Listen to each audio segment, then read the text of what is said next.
Assalamu alaikum dear students. Now let's move further as we have already started chapter number 10, that is magnetic fields due to electric current, and today's lecture will be part 5 of the same chapter. So inshallah in this video lecture we will study magnetic force on a wire carrying a current. So here two methods to find magnetic force. There is number 1, magnetic force on a straight wire, and number 2, magnetic force on arbitrarily shaped wire. So inshallah in this video lecture we will discuss only the number 1, that is magnetic force on a straight wire.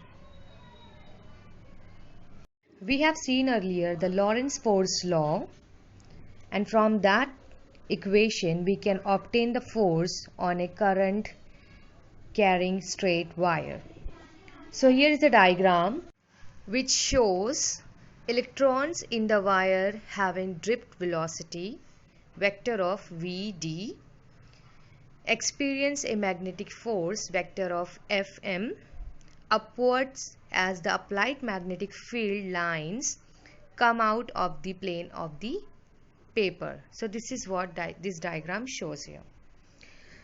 So here we have to consider a straight wire of length capital L. As you can see in this diagram, an external magnetic field, that is vector of capital B, is applied perpendicular to the wire coming out of the plane of the paper. Let a current capital I flow through the wire under an applied potential difference. If vector of Vd is the drift velocity of the conduction electrons in the part of the length capital L of the wire, the charge small q flowing across the plane paper in the time small t will be, as you can see here, we know that what is the definition of the charge. Yes, electric charge is nothing but current into time, and we also know that what is the definition of the current. Yes, current is nothing but flow of charge per unit time. So from that formula we can have this charge is nothing but current into time. Now finally small q is equal to it. So as we know that time, the basic formula of the velocity is nothing but distance upon time. So from this formula we can have time is nothing but distance upon velocity. As we know that the distance or the length of the wire is nothing but capital L, and the velocity of the conduction electrons is nothing but Vd. So instead of that time t we can write L upon Vd. So from that formula we can write the equation q is equal to it. It must be q is equal to I capital L upon Vd. Now the magnetic force, that is Fm on the charge, according to the equation of magnetic force due to applied magnetic field B, is given by vector of Fm is equal to q cross product of vector of V and vector of B. Fine, this was we have already derived in our previous lecture. So according to that equation, instead of that velocity V, we can here write drift velocity. That is, now this equation will become vector of Fm is equal to q in the bracket cross product of vector of Vd into vector of B, capital B.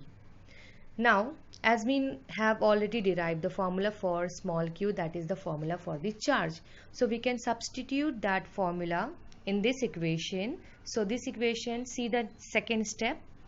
So instead of q, what we are writing, IL upon Vd.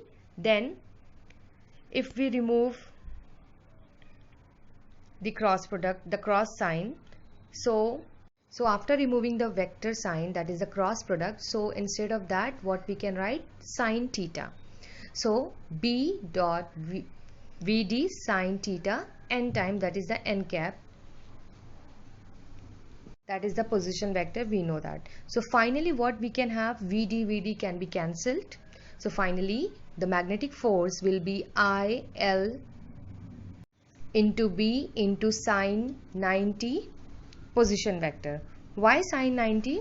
Because we know that theta is the angle between V and D, and it is what? Perpendicular to each other. That's why theta is 90 degree, and we know that sine 90 is 1. So finally the magnetic force will be equal to I capital L B and unit vector. So this will be our equation number 2. Then if capital B is not perpendicular to the wire, then the above equation takes the form, that is vector of magnetic force is equal to capital I vector cross product of vector of L into B, where L is the length vector directed along the portion of the wire of length capital L. So this is the magnetic force on a straight wire carrying a current. This is given in your textbook. Now let's see the explanation through a video. So let's explore the replication of this equation. So it was that the force of a magnetic field on a moving charged particle is equal to charge of particle, and that just a scalar quantity times of the velocity and the cross product of the velocity of the particle with the magnetic field. Now, isn't the velocity vector just the same thing as the distance vector divided by time? So the velocity vector is equal to, let's call it distance that the electron travel, small l, distance divided by time. So we could rewrite that the force vector is equal to the charge times, and I am doing this on purpose, time, right?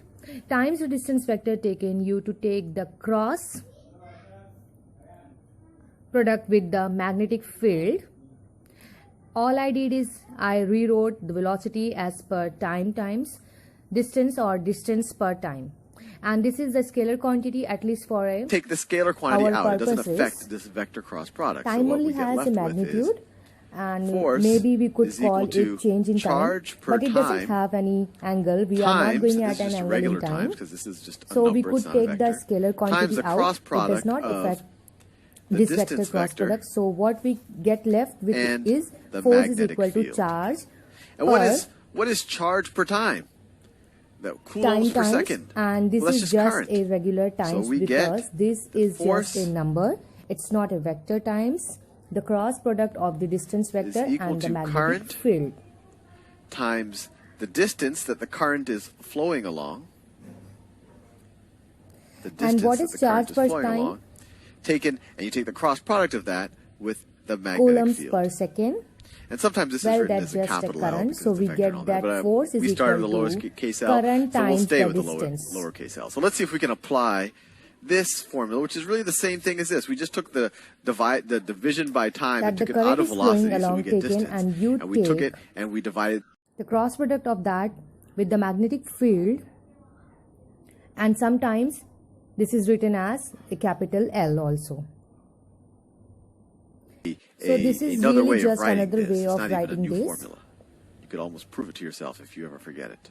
So this is really just another way of writing this. It's not even a new formula. You could almost prove it to yourself. You ever forget it. But let's see if we can use this to figure out the effect.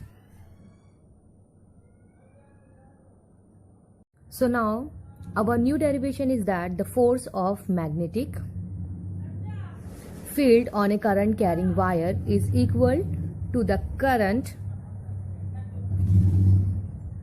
in the wire, and that's just a scalar quantity, although It could be positive or negative dependent on the direction. Well, current is always a positive number, but if this current is going in the opposite direction as our distance vector, then it might be negative, but I would not worry about that. Let's just assume that this is a current in the direction of the distance vector. So it's scalar quantity current times our distance. So let's see if we can apply that. Let's say that we have a or wire. Maybe the length of the conductor. Actually, let's do the magnetic field first. Let's say the magnetic field. So I've been doing a lot of magnetic fields that pop out of the screen. With the magnetic let's do a magnetic field vector, that goes into the screen. And so those let's are see easier if to draw. we can apply that. So let's say that we have a right. Actually, let's do the magnetic field first. I have been doing a lot of magnetic field that pop out of the screen. So let's do the magnetic field that goes into the screen, and those are even easier. They are just X. Now why it is X? Because you are looking at the rear end of an arrow. That's why it's an X, and that's why circle with a dot means a field or a vector coming out of the window.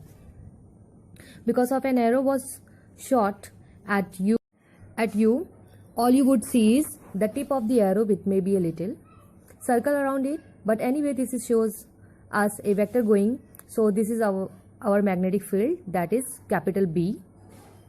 I don't know, let's assign some. So let's say that the magnitude of B is equal to 1 Tesla.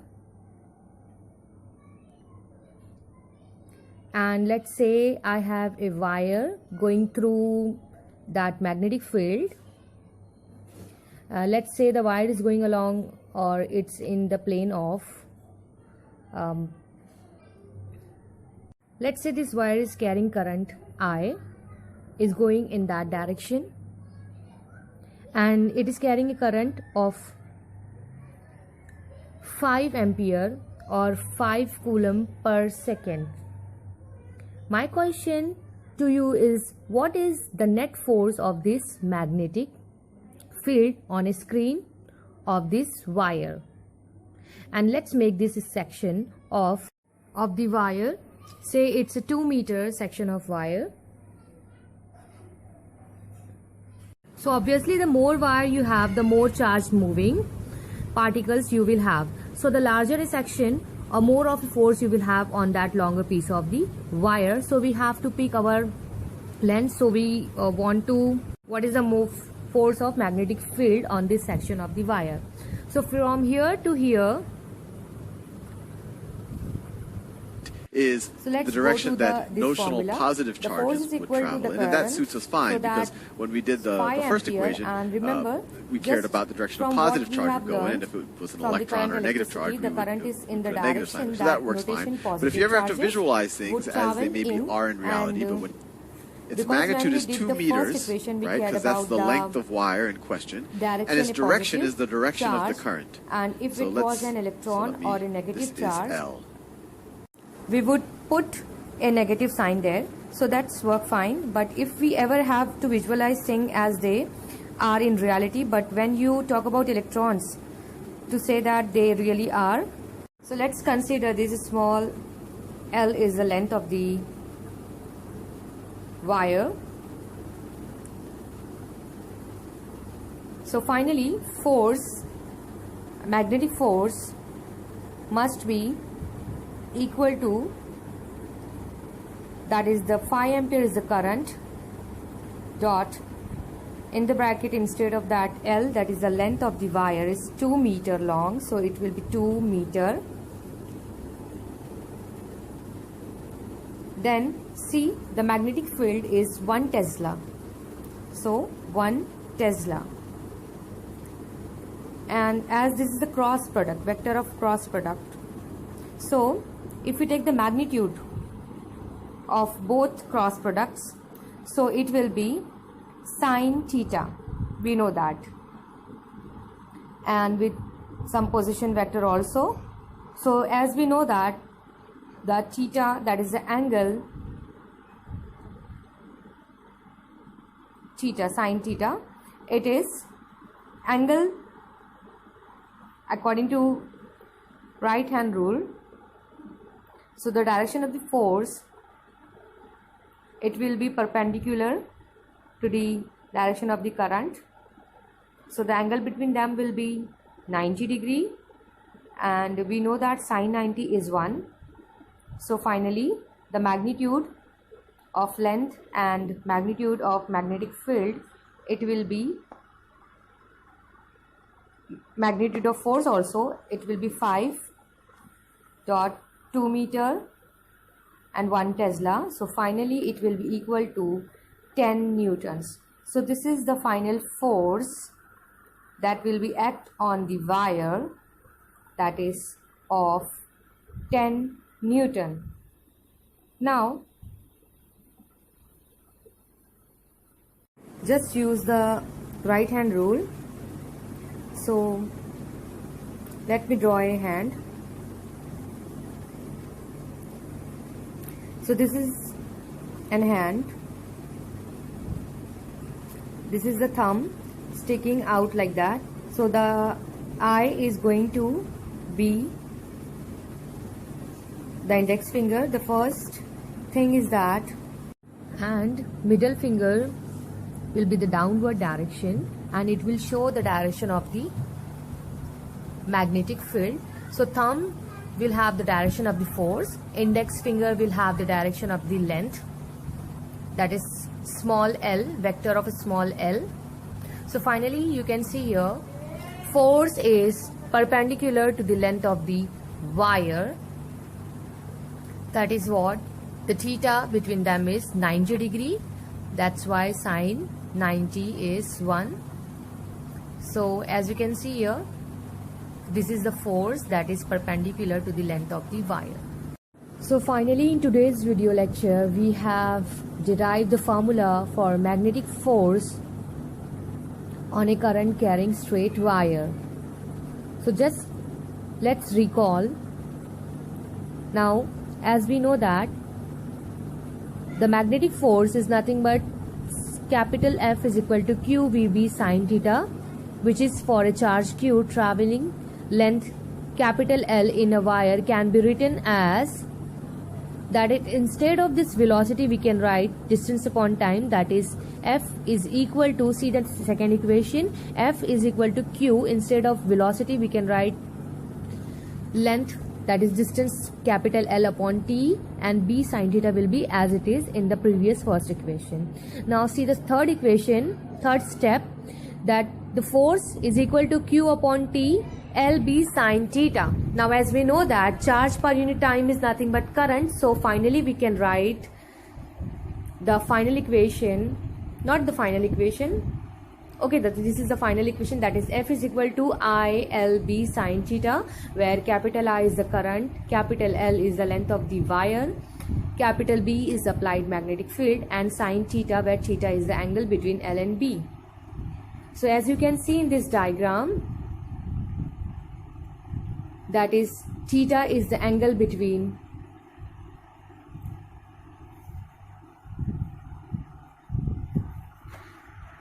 B and I. So finally we can write, as we know that theta is perpendicular, that is the 90 degree. As you can see, the direction of the applied magnetic field by blue arrow, and the applied current and the direction of the current flowing inside the straight wire is I. So both are perpendicular to each other, that means the angle between them is 90 degree. As we know that sine 90 is 1, so finally we can write this equation as vector of F is equal to vector of